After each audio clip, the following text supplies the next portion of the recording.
Welcome to Round Hill Radio. Through our conversations, we discover the holy and the ordinary, look for moments of grace and peace, and redefine what we talk about. When we talk about faith. Hey, Ed. How you doing, Leslie? I'm good. How are you? I'm good. Good.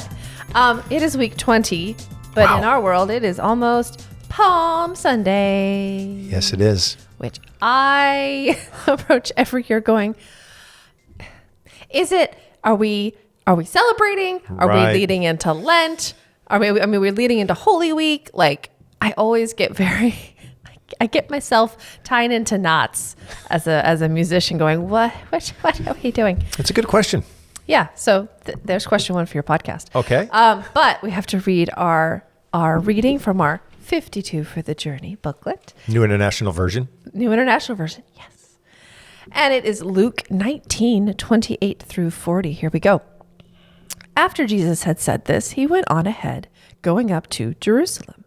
As he approached Bethphage, thank you, and Bethany, at the hill he called the Mount of Olives, he sent two of his disciples, saying to them, "Go to the village ahead of you, and as you enter it, you will find a colt tied there, which no one has ever ridden. Untie it and bring it here. If anyone asks you, 'Why are you untying it?' say, 'The Lord needs it.'" Those who were sent ahead went and found it just as he had told them. As they were untying the colt, its owners asked them, "Why are you untying the colt?" They replied, "The Lord needs it." They brought it to Jesus, threw their cloaks on the colt, and put Jesus on it. As he went along, people spread their cloaks on the road. When he came near the place where the road goes down the Mount of Olives, the whole crowd of disciples began joyfully to praise God in loud voices for all the miracles they had seen. "Blessed is the King who comes in the name of the Lord. Peace in heaven and glory in the highest." Some of the Pharisees in the crowd said to Jesus, "Teacher, rebuke your disciples." "I tell you," he said, "if they keep quiet, the stones will cry out." That is our reading. Great. Yeah. Great reading. Great image. Two initial questions. I'll start at the beginning. What's this? So the first line is, after Jesus had said this. I would need to check. Okay. All right. Good start. Second thing is, what is the, okay, I love how I'm going. You gave me some talking points and I'm like, nah. I'm so focused on this, I'm not sure what's going on. So, So in the second to last sentence, it says, some of the Pharisees in the crowd said to Jesus, "Teacher, rebuke your disciples." Mm-hmm. Why? What is that about? Well, I think this whole event for Palm Sunday, sometimes called Passion Sunday, is about elevating the fact that Jesus is now beginning the very last stage of his journey. And there's going to be a ruckus created around this, right? It's not going to be like a quiet entrance. Yeah. Into the city. It's going to be done with, of course, what's interesting about the story is there are no palms mentioned here, even though it is Palm Sunday. Sure. So, but there's still, it's like a small parade, right, going into the city. And I think that means that it's going to draw attention, and it's going to draw attention to the Romans. Okay. Now, this is happening during Passover, so you have to picture that the city is flooded with people. So you have extra Roman soldiers being brought in at this time. In fact, Pontius Pilate, who's the Roman governor, would have been, he's sort of the Roman representative. He would have been also entering the city at this time with his own troops, and as a way to kind of make sure that everything stayed calm. So there's just, people are on the lookout for anything that looks like it could lead to crowd trouble. Okay. And so, the disciples making this kind of ruckus means that for some people who would much prefer that they keep things on the lowdown and quiet, they're trying to get them to shut it down. I see. Don't make a fuss. Don't make waves. Right. Keep it quiet. And Jesus is like, tough. Yeah. I mean, I think the fact is that we can appreciate their situation because, the way Rome responded to unrest was usually swift and violent. So you have to picture these people, those who are in opposite to Jesus always come across looking bad. Yeah. And you have to picture that these are people concerned, let's say, about their families, their well-being, and thinking that, Rome usually did everything with a heavy hand. Yeah. So imagine as part of the background that when there were uprisings, Rome used crucifixion, right, to deal with that, and would line the roads with crosses of people who were crucified. So that's a little bit of the background here. Okay. People saying, we don't want to create a situation that's going to lead to that. So why don't you just kind of keep things a little quieter? So they're motivated by fear. I would think, yeah. Yeah, that makes sense. You mentioned, and I wanted to come back to it, the lack of palms. Because when I picture this story, I'm picturing they're laying down palms, not cloaks. Yeah. So is that a difference between the different gospels? Mm-hmm. Yep. So in other gospels, there's a reference to palms, but not here. So whatever resource Luke has for this story, that's interesting. Either he chooses not to include it, or he doesn't know about it, because he's writing a long time after it's happened. And so that's interesting that for him, it's not important. It's more important that he says that I tell you, Jesus replied, if these disciples keep quiet, the stones will cry out. Right. So it's kind of like the cry for freedom and liberation is hard baked into the world. And, you can say, look, pipe down because we don't want to draw attention to ourselves. But sorry, even the ground, even the stones are going to cry out. Do you know what that makes me think of? In like great older cartoons, when there's a water leak. Oh, okay. In a pipe situation, and someone tries to put a hand, and then it pops out somewhere else. Someone tries to tape it, it pops out, and then just the whole ground goes push. Right. There you go. That's beautiful. I'm actually going to use that this Sunday for a children's message. Go for it. There you go. Perfect. Yeah. We were watching some Mickey Mouse this morning, and there was a water thing, and I was like, that's I exactly love that. what. That's a wonderful image. They're wrapping it, they're taping it, they're trying to hold it. There's not enough limbs, and then it just even the stones cry out because you can't stop. You can't shut it down. You can't shut it down. Yep. It will find a way through. Which is, you think about it, on the one hand, that's really good news, right? But on the other hand, if you're the one that's trying to, stop up the holes, that's not good news. Not great. Yeah. Yeah. When they're feeling so afraid of the regime, as it were. So there's a whole section we haven't looked at yet. It's the middle, which is all about this colt. Right. Mm-hmm.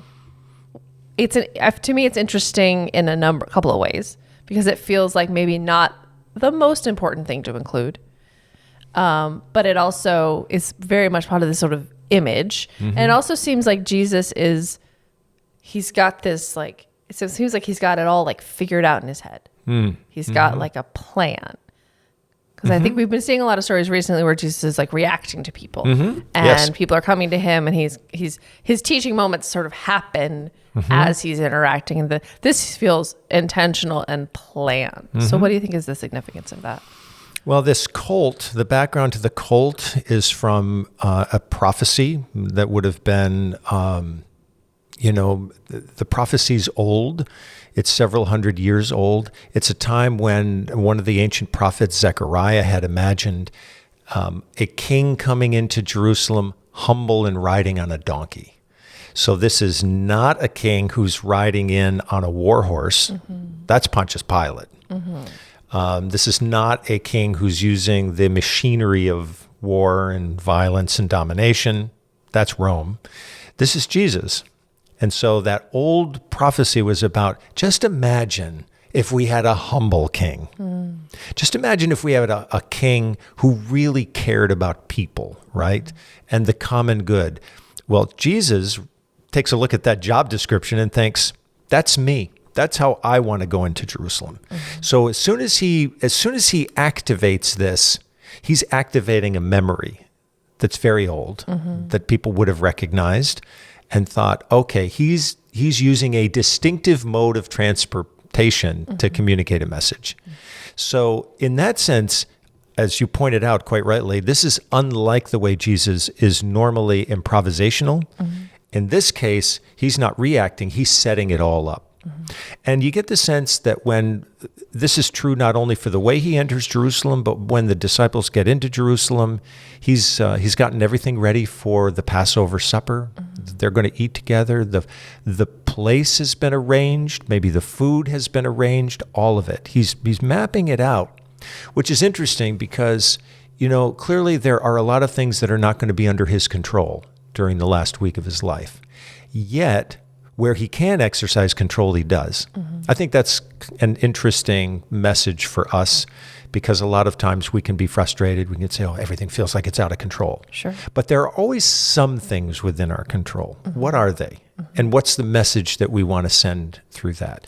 So I think that's a lot of what's going on here. It is more preparation than it is improvisation, which shows that Jesus can use both of those approaches.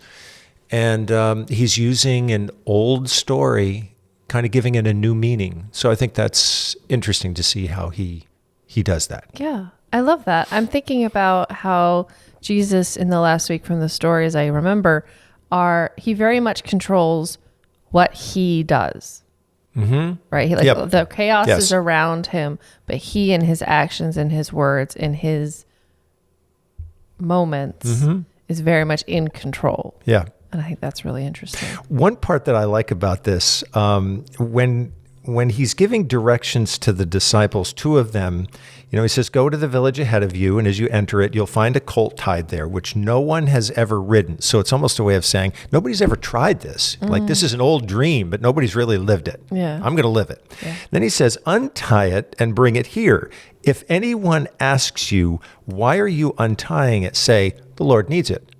And it's as if he's already had contact. It's like he's been there. Yeah. He's talked with these people.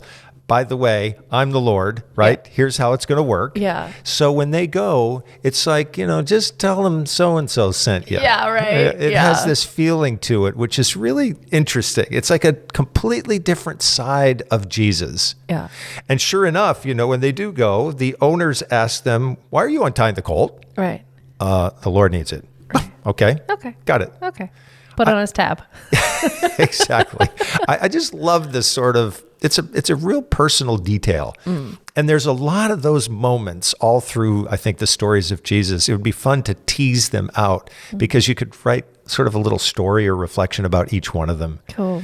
I almost think about these people who own this cult a little bit like the innkeeper, we talk about at Christmas. It's like, he's a character, not a major character, but boy, he's still there. Yeah. Like the persons who own the cult. Yeah.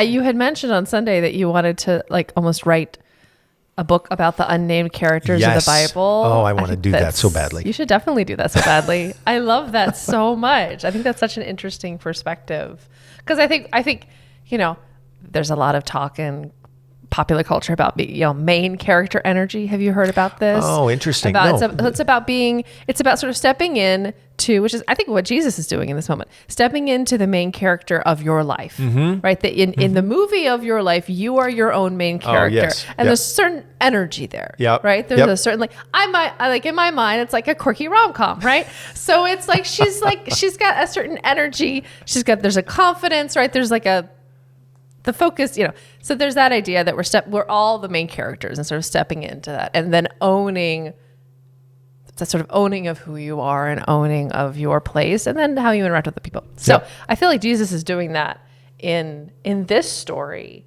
about sort of he's sort of stepping into, no, I am the Lord. I need this. This is what I need. This is how I'm going to do this. And that kind of ownership of, of who he is. Because I feel like sometimes he stays really humble. And I feel like sometimes he's hesitant to be like, no, I'm the son of God, guys. Come on. Yeah, it's interesting. There are times when he defers authority. He doesn't want it ascribed to him. He doesn't really want to be, it's interesting, a king, right? That's not what he's after. But in this particular passage, it's interesting that he sets it up sort of reaching back to that old model, which really did have to do with kingship. In the Gospel according to John, you get the sense that it's all been mapped out. And he will occasionally say, there's not a thing happening here that hasn't been done, that isn't being controlled by other forces. The Presbyterians would love that. Good providential, predestination theology. Right. But it's interesting how he said, even though he seems like he's being passed along from one authority figure to the other, that he's completely, at the mercy of very cruel people, you get the sense that he's saying, there's nothing here that's happening, He's allowing it, essentially. Yeah. Yeah. And I'm really the one in control. It's a very different, there was a series done years ago with the journalist Bill Moyers, wonderful set of conversations with a man named Joseph Campbell. And it was called The Power of Myth. And they were talking about stories like this one where someone knows that they're going to die and how they approach that. And Bill Moyers was talking about an account that had been saved from the way in which this part of the country in Canada was evangelized by some of the Roman Catholic missionaries. Sure. And at times there were members of Indian tribes who were killed because they wouldn't go along with the process or whatever. And this one man, and he named the tribe from which he came, which I can't remember, but I just remember on the day that he was to die, he walked out with all of he was able to get his ceremonial clothing and all of that. And he said, "Today is a good day to die." And so here's a person who looks like no control, who's saying, "I'm taking control of this. Wow. I'm going to turn it towards in a completely different direction, that steps out into this horrifying situation and say, today's a good day to die." Wow. I always remembered that scene. And I get the sense here in some of the other stories about the entrance of Jesus into Jerusalem, he's actually appears more passive. It's almost like they put him on the donkey, and he allows that to happen. Here, it feels much more directed. Yeah. You were saying Luke was written a number of years. Do we know roughly how many? I would say, so I have talked with scholars about this, and it's a huge range. Really? Yeah, I mean, I would say that it's probably anywhere from 50 to, depending on the scholar you talk with, maybe 45 to 70 or 80 years after Jesus died. After Jesus died. Okay. So that's a long time for there to be that kind of gap between whatever took place and the time when somebody writes about that. So this would be like, I always like to put this in contemporary terms. So this would be like trying to write narrative about potential, like the American civil rights movement in the first person without the internet. Yes, exactly. Okay. Yep. With letters and things. Yeah. So Luke has some resources. Matthew, Mark, and Luke are sharing a lot of material, and they're sharing together, it seems, a mysterious book, which is only known as the Book of Gospel of Q, which is from the German word Quelle, meaning source. So they've got that. We don't have it, but apparently they did. So it's a long time, though, to pass from event to writing it down. And by the way, there are churches forming around the Mediterranean world, compliments of St. Paul, long before this has been written down. Oh, sure. And yet we're not even sure to what extent they had these stories, because this gospel is going to be written well after those churches are formed. They've got the material Paul has. How much does Paul have of this? We don't really know, because it doesn't show up in his letters. Doesn't mean that the stories weren't being circulated, but what information did they have about what today we call Palm Sunday? Right. Because these things, these celebrations really developed in the first few centuries after Christianity was being formed. And so we just don't know what this meant for people. You know, these celebrations are not nearly as old as the letters of Paul. Yeah. Right. So Easter was really the main event if you read Paul, he's talking all about it. Easter is the focus. He's not using that term, but he's talking about resurrection and crucifixion. Christ died and was raised. And so it's just fascinating to see timing-wise, basically only the Gospel of Mark was probably being written closest to the time of Paul, but even he comes in a little bit later. So maybe the year 60, maybe that's around 30 years after Jesus dies. Yeah. But even that's a gap. Yeah. So, you think about trying to create a written document about something that happened 30 years ago in my life. I'm thinking, wow, that would be... no. Yeah. Hard fail for me. Memory is a trickster, know? So you're thinking about writing about things that you think you remember. Yeah. But also have to say, this is coming from a time when there's a very high reliance on oral tradition and culture. So Sure. people have great memories They're much better than we are now. and know how to pass those stories along. So Yeah. That's a good thing to remember, because sometimes I get a little I get pretty skeptical. And so I think that's a nice thing to remember too. yeah, As we're talking about these things. I started the episode by venting that I struggle with Palm Sunday, because I think sometimes what I'll do, like musically, as I'll start with this like very joyous thing, and then I'll kind of like lead it darker. Yes. Which makes sense if you are going to experience Holy Week as Holy Week, which is to say, kind of go follow the path of Jesus, follow the experiences of Jesus, experience Maundy, Thursday, have some time set aside Good Friday, and then you get Easter. A lot of the time people kind of get Palm Sunday and then they get Easter. Correct. So like what are your feelings around that? What's your perspective about that now that you're a little bit of ways into your ministry? Yes. Pastors are very frustrated by the way in which we tend to move as congregations from the celebration of coming into Jerusalem with the palms and all of that. And then all of a sudden we're back on Easter Sunday with more celebration. Yeah. But the fact is that there's been this tremendous descent into all kinds of very difficult and tragic circumstances, during Holy Week. So the entrance into Jerusalem is really, I've always seen it as the decision of a person to cross a threshold that must be crossed, even though he understands how much pain and affliction and betrayal await him, right? But he goes anyway. Okay.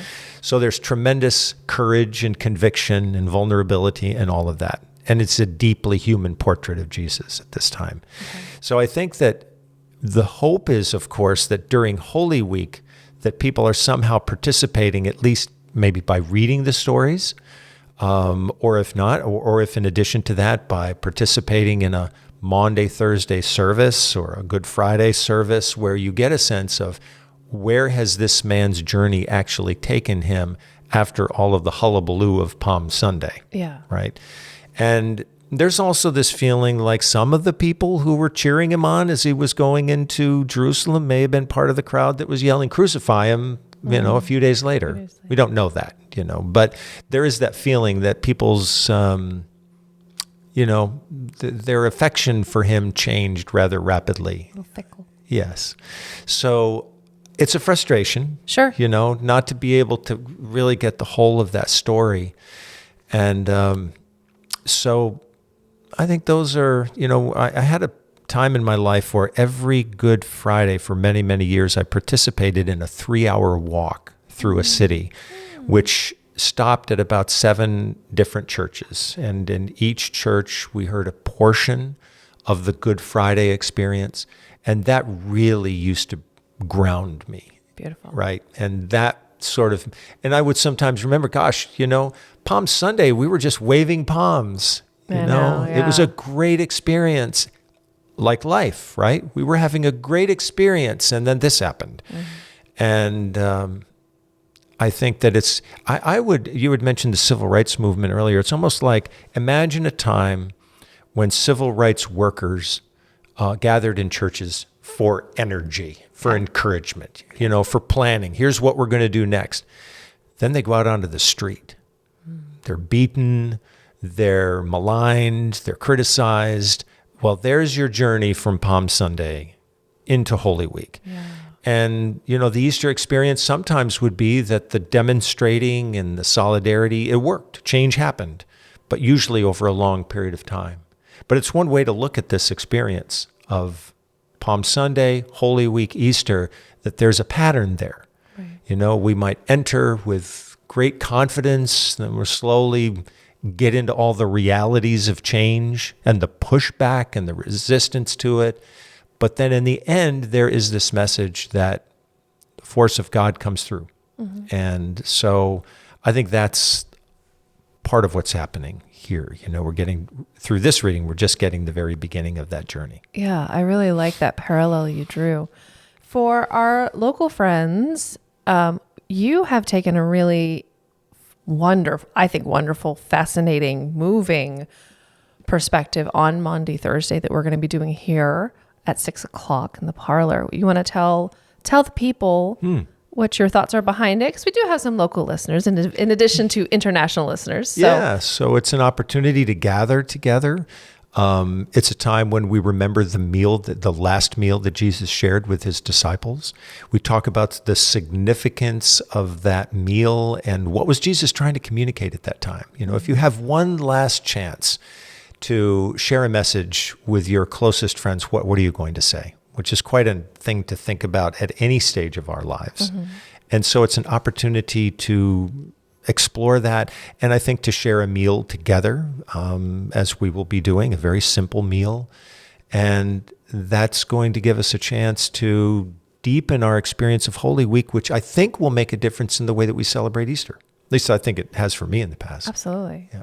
I always appreciate that you really open things up for conversation and for learning, because that feels like really tied in with this community's priorities, this community's strengths, is like really listening, thinking deeply individually, and then sharing and discussing. Mm-hmm. And I really like that, because I feel like, when you're, over 30 and you've been to a few of these, it's like, okay, I'm going to sit and sing the same and do the thing and sometimes there's beauty in that tradition, and there's like something wonderfully grounding. But I also really appreciate that I know when I'm going in there, I'm going to learn something new from one of our friends. Right. And I'm going to think about something differently in a new way that I had never thought of it before, because someone's going to bring something really interesting to the table.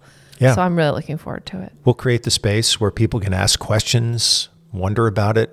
What does Maundy Thursday mean? The first one. Where does that come from? That's always the first question. I'm not going to do any kind of spoiler. We're not going to. There you go. We're not going to, divulge anything yet. You got to be here. Yep. But that engagement that people bring. I love that you said that, Leslie. That those questions, I think, keep it fresh, and there will be beautiful music there. And I think that's the other part of this. In one of the stories about Jesus and his disciples towards the end of their lives, there was the indication that they were somehow singing psalms. Yeah. And that's interesting, that when you think about the importance of singing in resistance movements, in social movements of change, it's like right at the heart and soul. So to have music there and to listen to that, the beauty of that's going to be an important part of our gathering too. I have to write something down. Sorry, you gave me an idea. There we go. See, it's, this is called like the napkin moment, yeah, right? Thankfully, I actually put napkin notes. Right. 100%. Yes, there's actually going to be a string quartet at our Maundy Thursday observation. Yeah. And I'll go through my yearly thing, I have a friend who calls it Maundy Thursday. And I'm like, there's only one A in it. Yeah. And I get neurotic about it, because what else? It's me. I'm true to form. Well, this has been fascinating. Good conversation. Thank you. We're back next week, right? We're back. We're keeping it rolling. So we want to thank you all so much for joining us. Round Hill Radio is brought to you by the friends and members of Round Hill Community Church. For more information, please visit roundhillradio.org.